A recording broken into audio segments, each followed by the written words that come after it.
Seguimos con el estudio del libro de Malaquías. ¿Ya?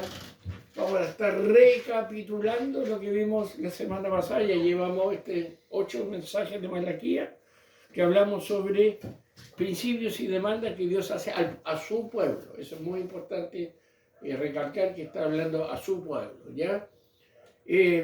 Recordemos que existen 7 principios, ¿ya? 7 principios que Dios establece y ordena. ¿Ya? Ahí el principio del amor, la honra, la fidelidad, la justicia, la obediencia, el temor y la preparación. El libro de Malaquías, que es el último profeta del Antiguo Testamento, después vienen, le llaman años de silencio, se escribe, y uno de los motivos es que el pueblo estaba violando estos principios por orden de Dios. Malaquías establece 7 demandas. Hay 7 cosas que le pido y ustedes, hay 7 principios y usted le estoy pidiendo 7 demandas porque están violando esos principios. Hemos visto 2 demandas, ¿ya? El amor y la honra, ¿ya? Esas 2 demandas las hemos visto. Y hoy día vamos por la tercera demanda, que es la fidelidad. Eso lo vimos la semana pasada y vimos la primera parte de la fidelidad en cuanto a principios y demandas, ¿ya? Entonces hoy día vamos a estar mirando Malaquías 2 de los versículos 10 al 16, que es el principio de la fidelidad, y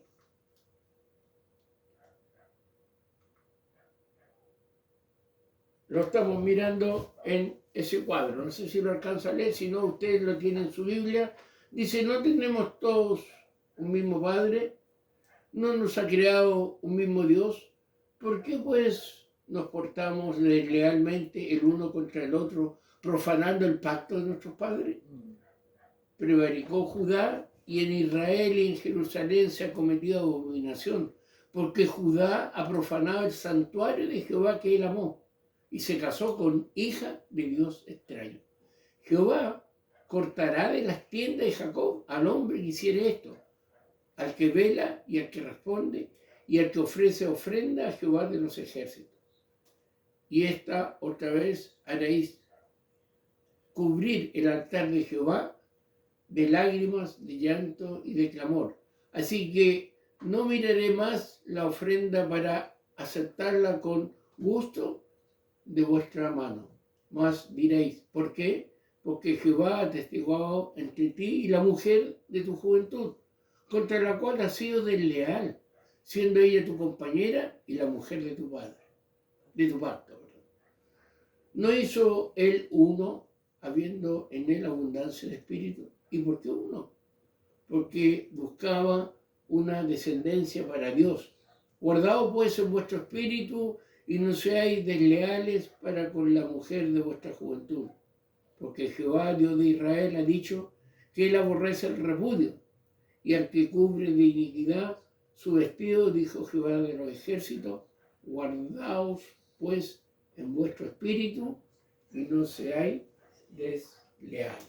Cuando estamos hablando del principio de la lealtad en estos versículos, no tenemos que olvidar lo que el Señor nos está enseñando a través de su palabra. El Señor está mostrando a través de lo que estamos leyendo que el pueblo estaba violando un principio, ¿ya? Violando un principio, y en este caso de la fidelidad, que ya vimos, hemos visto 2 partes, ¿ya?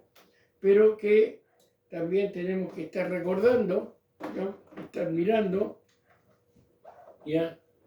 Lo que vimos la semana pasada, acerca de los casamientos mixtos, ¿ya?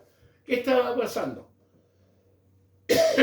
La esencia principal de lo que Dios nos está mostrando acá en estos versículos es la relación entre la vida familiar y el culto público.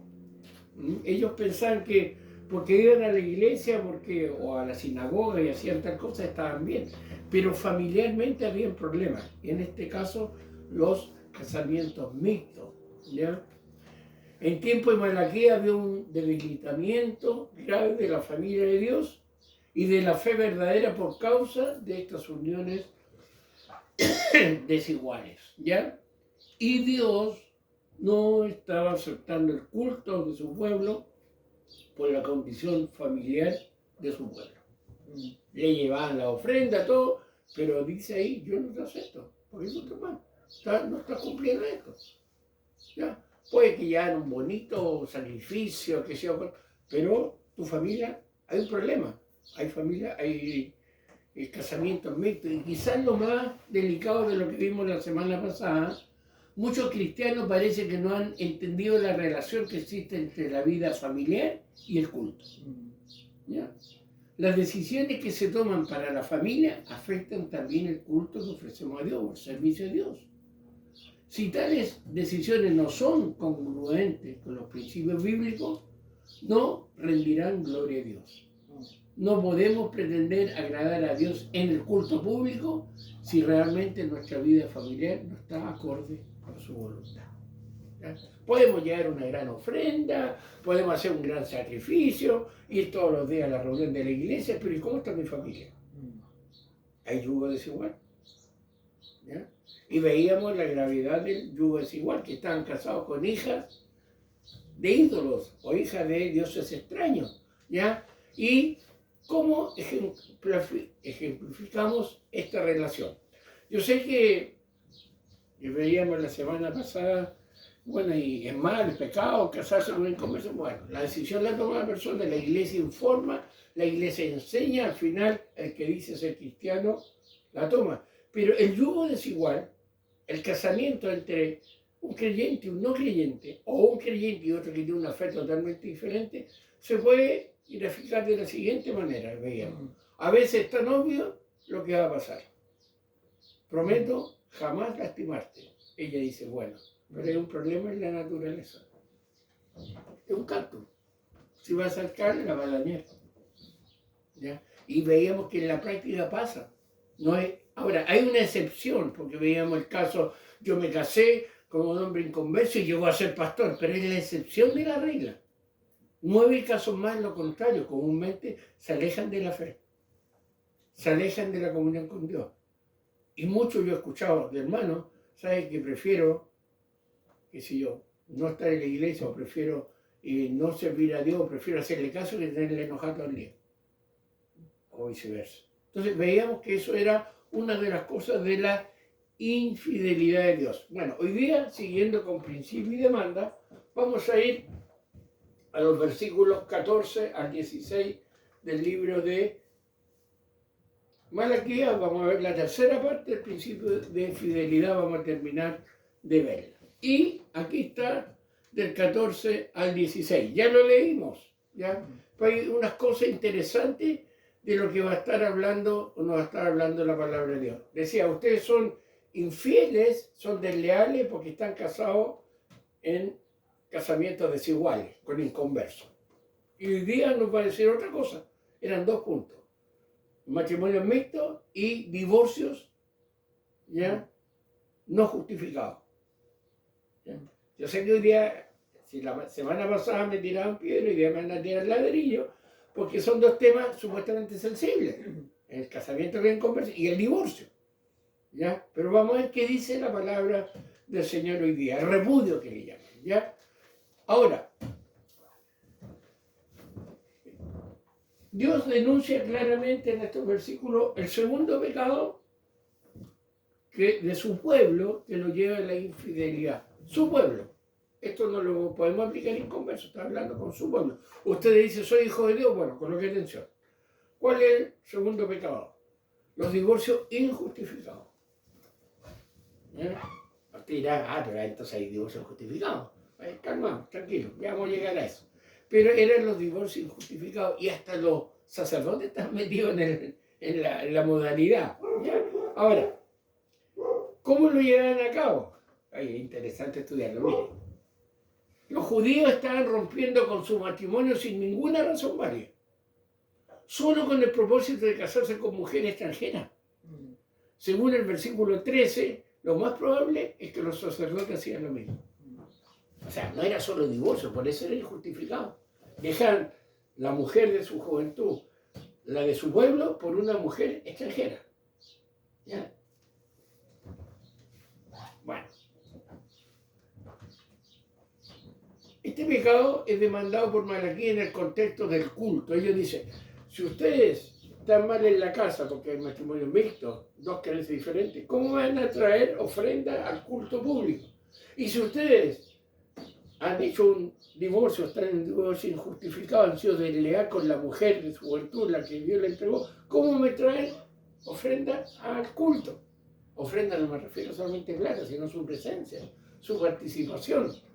Dios no se agrada, sino aborrece la actitud del hombre que toma la iniciativa de romper el pacto que ha hecho con su esposa ante Dios. En este caso, para casarse con otra persona que tiene el agravante de ser hija de un Dios pagano. Dios aborrece que se rompa ese pacto. Ah, pastor, usted está contra el divorcio. Tranquilo, no se acelere. Pero estamos viendo lo que la palabra de Dios dice. Matrimonio mixto más divorcio injustificado es igual a ser infiel o desleal ante Dios. ¿No? Dios coloca un principio que se mantiene. ¿Ya? No es porque estemos en el siglo XXI, Dios ya no aborrece el repudio. Por eso yo lo que le coloqué antes, estoy hablando con el pueblo de Dios. No estoy hablando con el inconverso. Hacer esto es una infidelidad al pacto con Dios y su esposa. Si hay infidelidad en la familia, matrimonio, mixto o no mixto, ahí se nota que estoy con catarata, y divorcio injustificado, esto afecta directamente el culto a Dios. ¿Sabía usted eso? Y Dios está demandando fidelidad a su pueblo, no a gente extraña o pagana. Es decir, esta demanda imposible exigirla que está fuera del pacto, fuera del pueblo de Dios. ¿Cómo le exigen en converso que no se divorcie si algunos lo tienen como cultura el divorcio? No la podría cumplir, el pueblo sí. El pueblo sí. ¿Usted conoce al Señor? Sí. ¿Su esposa también? Sí. ¿Y está en trámite de divorcio? Dejamos la pregunta. Recordemos lo que estamos estudiando ya en cuanto a la segunda parte de esta demanda de la fidelidad. Sigamos. ¿Divorcio? ¿Ya? Sí, divorcio. Vamos a estar hablando de divorcio, de repudio, que le llaman. La NBI le llama divorcio. No es un tema que deba considerarse como sensible, escuche.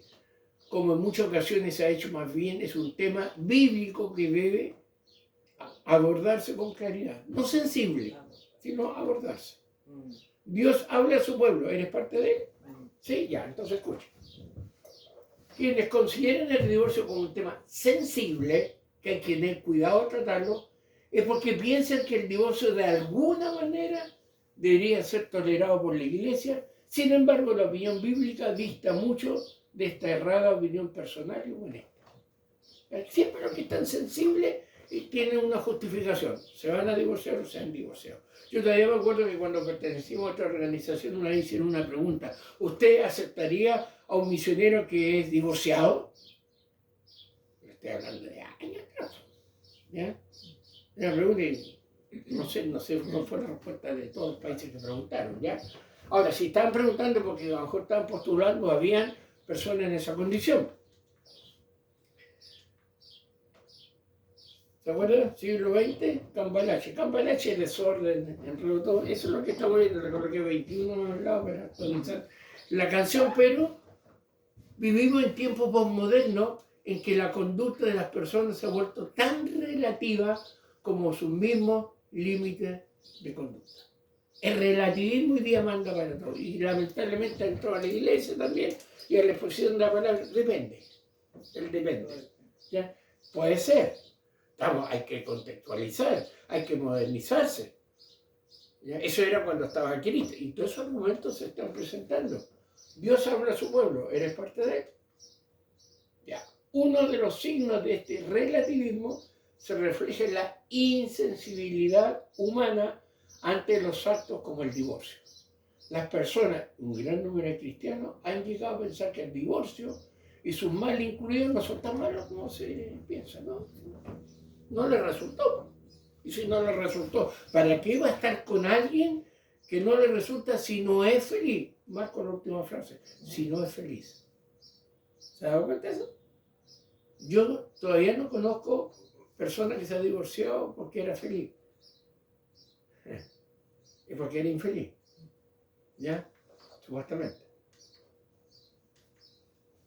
Incluso, escuche bien, en muchas sociedades de los países desarrollados el divorcio es una cultura que parece honorable ante una relación de pareja que no resultó ser lo que se esperaba, no resultó, no congeniamos, entonces tan desechable como lo que vivimos. Y aquí anoté un dato curioso: en Chile en el año 2019 algunos contrajeron matrimonio hasta 6 veces, divorcio 6 veces, y más de 3.000 personas se habían vuelto a casar con su expareja. Me dio risa esos datos. Y mundialmente, Lynn Wolf tiene 31 matrimonios y 31 divorcios, es como el récord. Y el matrimonio más corto es de 19 días. Caso anecdótico cuando estamos hablando de matrimonio. Dios habla a su pueblo, eres parte de él. Bueno, sigamos viendo lo que el Señor nos desafía. El divorcio no solo muestra lo relativo de la época posmoderna, sino también la cultura desechable que en ella se promueve. Y también ha caído para el divorcio y para la familia, desechable. No sirve, lo enfermamos, buscamos algo más. ¿Usted se acuerda de esos refrigeradores antiguos que duran 50 años, 60 años?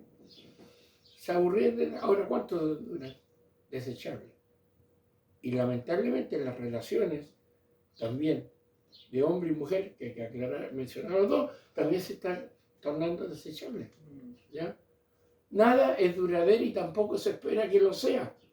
Cuando algo ya no satisface, lo tiras y te deshaces de él. ¿No? Lo tiras y te deshaces de él. Me he dado cuenta que no somos el uno para el otro. Llevan 40 años casados, ¿no? Se demoraron 40 años en darse cuenta que no eran el uno para el otro.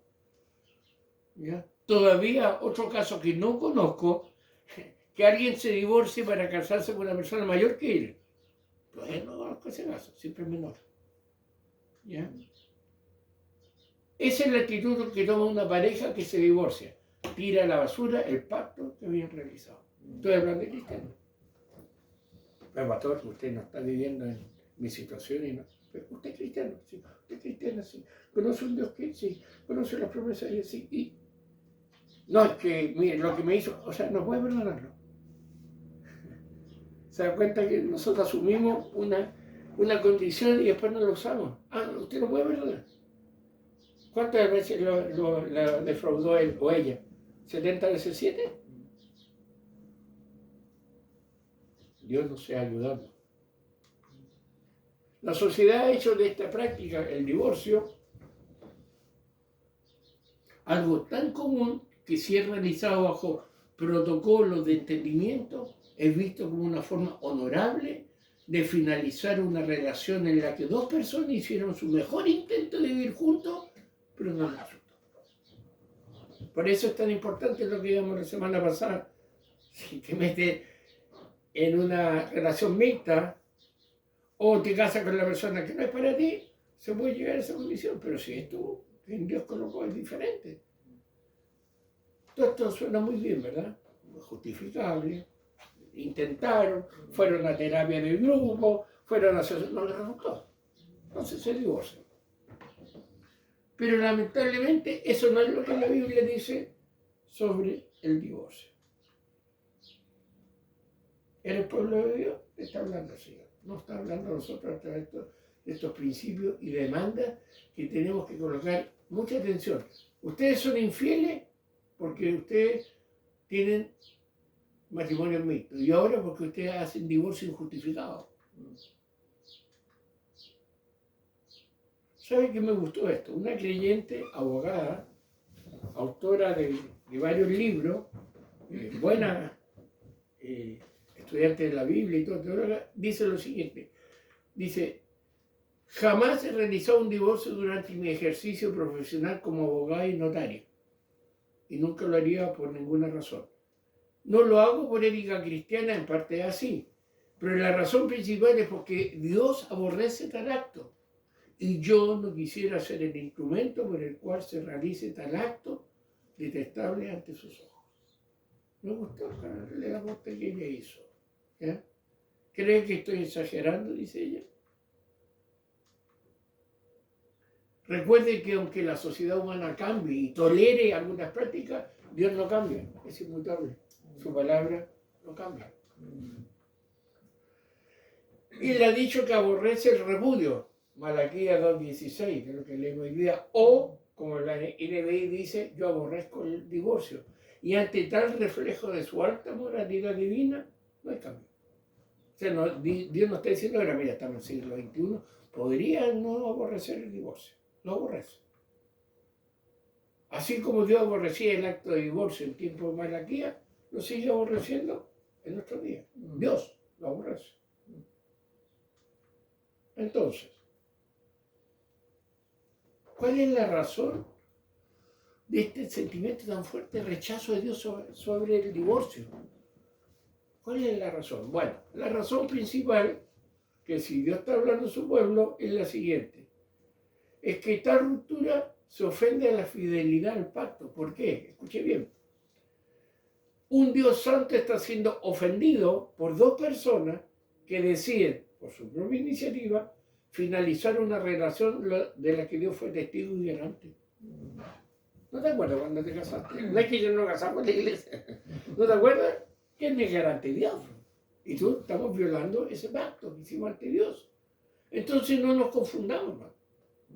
No nos confundamos de lo que Dios establece. Dice aquí en Malaquías, yo aborrezco el repudio, yo aborrezco el divorcio. ¿Ya? ¿Por qué? Porque están violando el pacto que han hecho. Bíblicamente el divorcio no es una salida honorable o una decisión inteligente, bíblicamente. Si acaso podríamos decir, es un gemido y un lamento palpable que dan testimonio del fracaso de dos personas que no cumplieron con su palabra. Suena fuerte, pero esa es la realidad. ¿Cuáles son los motivos de un divorcio? Nos va súper bien, nos queremos, tenemos hermoso hijo, económicamente, nos vamos a divorciar. No, no es para eso. Las personas que no cumplen con su palabra, uno falló. Por lo tanto, eso es lo que bíblicamente es el divorcio. Malaquías 2, 14 al 16 no solo importa actualmente en los asuntos matrimoniales de los cristianos, sino respecto a la relación pactal que Dios tiene como legítimo esposo de la iglesia. Él ha elegido a la iglesia para ser su esposa por su sola gracia. Esta relación de iglesia está usada gráficamente. ¿Se acuerdan? Uno de los ejemplos que ocupa Dios de su relación con la iglesia y él es el matrimonio. Entonces el matrimonio no es un juego. ¿Ya? Ahora, nada es accidental que Dios haya ocupado la figura del matrimonio para hablar de la relación con su pueblo. La honra al matrimonio glorifica a Dios y la honra a Dios glorifica a nuestro matrimonio. El matrimonio fue concebido como un pacto que no debía romperse porque el pacto entre Dios y su pueblo es un pacto sempiterno. Pero existe un detalle cuando bíblicamente hablamos de divorcio. ¿Ya? Porque usted se recuerda, pastor, en el Nuevo Testamento Jesús dijo que si pasaba esto, se podía dar carta de divorcio. Tranquilo. Cuando estamos hablando de esto, vamos a explicarlo. Bíblicamente Dios lo repudia. Originalmente Dios lo repudia. El uso y abuso de Mateo 19:8. ¿Qué dice? Él le dijo, Jesús, escucha bien, por la dureza de vuestro corazón, Moisés os permitió repudiar a vuestras mujeres. Mas al principio no fue así. En otra versión, Jesús contestó, Moisés permitió el divorcio solo como una concesión ante la dureza del corazón de ustedes, pero no fue la intención original de Dios. ¿Por qué hay cartas de divorcio? ¿Por qué hay, si tuviéramos tiempo de estudiar, un motivo que podrían divorciarse? Por la dureza del corazón. Ahí está el motivo. Lo dice más claro en la traducción del lenguaje actualizado. Moisés les permitió divorciarse porque ustedes son muy tercos y no quieren obedecer a Dios. Pero Dios, desde un principio, nunca ha querido que el hombre se separe de su esposa. Nunca ha querido. Ese es su plan original, que no se separe.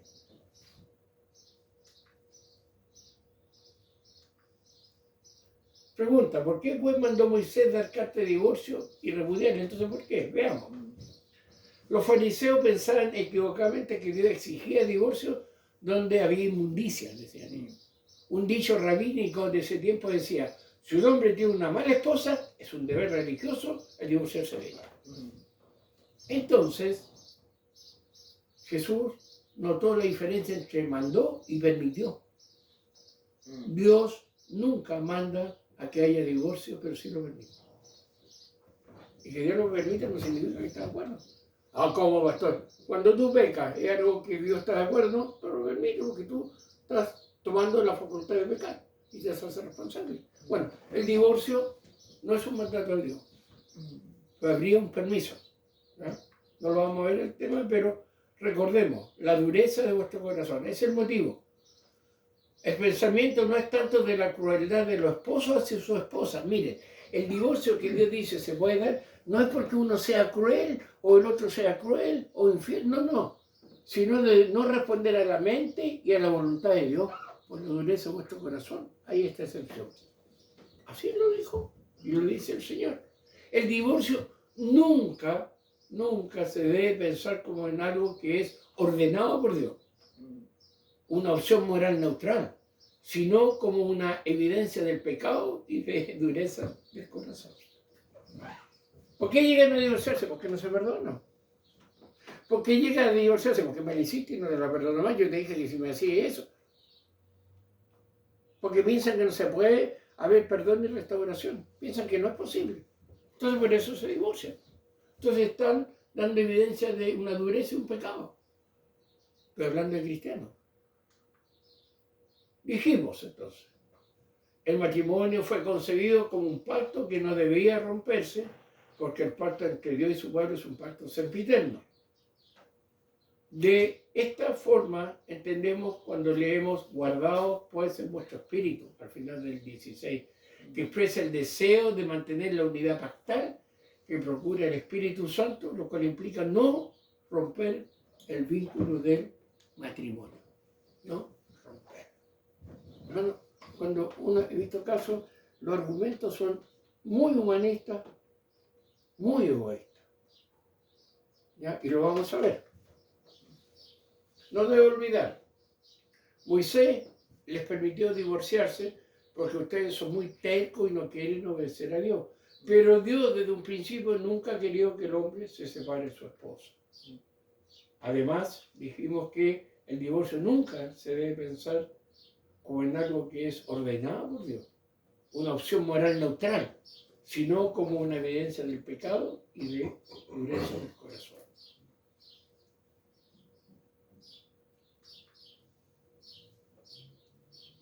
Mire, la relación pactal del matrimonio no es representativa, sino que es efectiva. El peligro es cumplir mis deberes cristianos con otro integrante del pueblo de Dios, pero olvidar que cuando la Biblia manda y dice, orar por los demás, perdonar y soportar sus ofensas, vivir en comunión y procurar la unidad, todas estas cosas no se refieren solo a aquellos con quienes nos reunimos en la iglesia, sino también a nuestro cónyuge. Se olvida algunos, tienen todo eso con los hermanos de la iglesia, pero en la casa no existe. Y ahí empieza el pacto. Ahí está el mejor ejemplo del pacto que Dios tiene. Bueno, la efectividad del pacto se refleja desde el matrimonio a través del trato adecuado que los esposos mantienen en su relación mutua. Ahí damos testimonio que la fidelidad al pacto no es una palabra más de la fe reformada, sino un principio que demostramos en el diario vivir. Se nos pide fidelidad porque se nos ha entregado un campo fértil en el que podemos cultivarlo y generar frutos que glorifiquen a Dios, y ese campo es el matrimonio. ¿Sabe por qué está mal la iglesia local? Porque están mal los matrimonios, está mal la familia. Bien simple, está mal la familia. ¿Qué está pasando? ¿Cómo está la familia? El diario vivir. Hermano, en cada caso, estoy hablando de cristianos. Entonces el Señor nos recuerda, un caso de infidelidad es el divorcio injustificado. ¿Ya? El matrimonio cristiano es una expresión clara de la identidad pactal. Si fuéramos a Efesios 5, 22 al 27, grafica esta identidad pactal. ¿Se acuerda ahí? Esposa obedece a vuestras... No me gusta eso de que someterme, pero someterse el uno al otro. Esposo, amad a vuestras esposas, así como Cristo amó a la iglesia y se entregó a sí mismo por ella. Ahí no, esa parte no la vemos, la saltamos. Ahí está graficado lo que es el pacto. ¿Por qué Dios no buscó otro tipo de relación para verificar el pacto con su pueblo, sino el matrimonio? Ahora, ¿cómo está la iglesia cumpliendo su papel de esposa fiel? Nuestro nivel de cumplimiento no siempre está de acuerdo con las demandas del pacto. Y una prueba de ello es que el matrimonio cristiano no es siempre un campo en que la fidelidad florezca con mucha frecuencia. Esa es la terrible realidad. Yo como pastor tengo que estar consciente de que a lo mejor hay personas que a lo mejor en la iglesia se ven muy bonitas, pero ¿cómo está su matrimonio? ¿Cómo está su familia? Por eso está como está tu iglesia. Son consecuencias, causa y consecuencia, nada más. Nada más. Y el efecto más nefasto es el alto índice de divorcio entre cristianos, que seguirá aumentando si no aplicamos en serio la demanda guardado pues en vuestro espíritu, como dice el Señor. Que quede más que claro. El divorcio no es circunstancial, es relacional. Nace en el corazón que olvida una causa muy frecuente por la cual puede volverse infiel al pacto divino, y son los pensamientos que violentan el pacto matrimonial. Ahí empieza la infidelidad. Y no estoy solo hablar de tener otra mujer o otro hombre. ¿Y sabes cuál es uno de esos pensamientos que está muy, pero muy apegado? Tengo derecho a ser feliz. Parece que como comilla el hermano Puma Rodríguez canta esa canción, parece que la hacemos conmigo. Yo tengo derecho a ser feliz. ¿Por qué te divorcias? Para ser feliz. No es para hacerla feliz a ellos, no, yo soy feliz. ¿Ya? Y ese es el amor, no es el amor bíblico. No es el amor que debería estar en un matrimonio. Pero eso está... Mucha gente se acerca a Dios para ser feliz. ¿Ya? Elige al cónyuge para ser feliz. Se divorcia para ser feliz. Y ese es un pensamiento que violenta el pacto matrimonial, por tanto es infiel. Y también violenta el pacto que está en la iglesia. La fidelidad es un fruto interno que se manifiesta en lo externo. Y el pueblo de Dios es, en primera instancia, el destinatario de esta demanda divina que tiene efectos eternos. Dijimos, el divorcio nunca se debe pensar como algo que es ordenado por Dios, una opción moral neutral, sino como una evidencia del pecado y de la dureza del corazón. Para ir concluyendo esta tercera demanda, que la estamos viendo el tercer domingo, recordemos, hemos aprendido que nuestra condición familiar está íntimamente relacionada con nuestra adoración en el culto hacia Dios.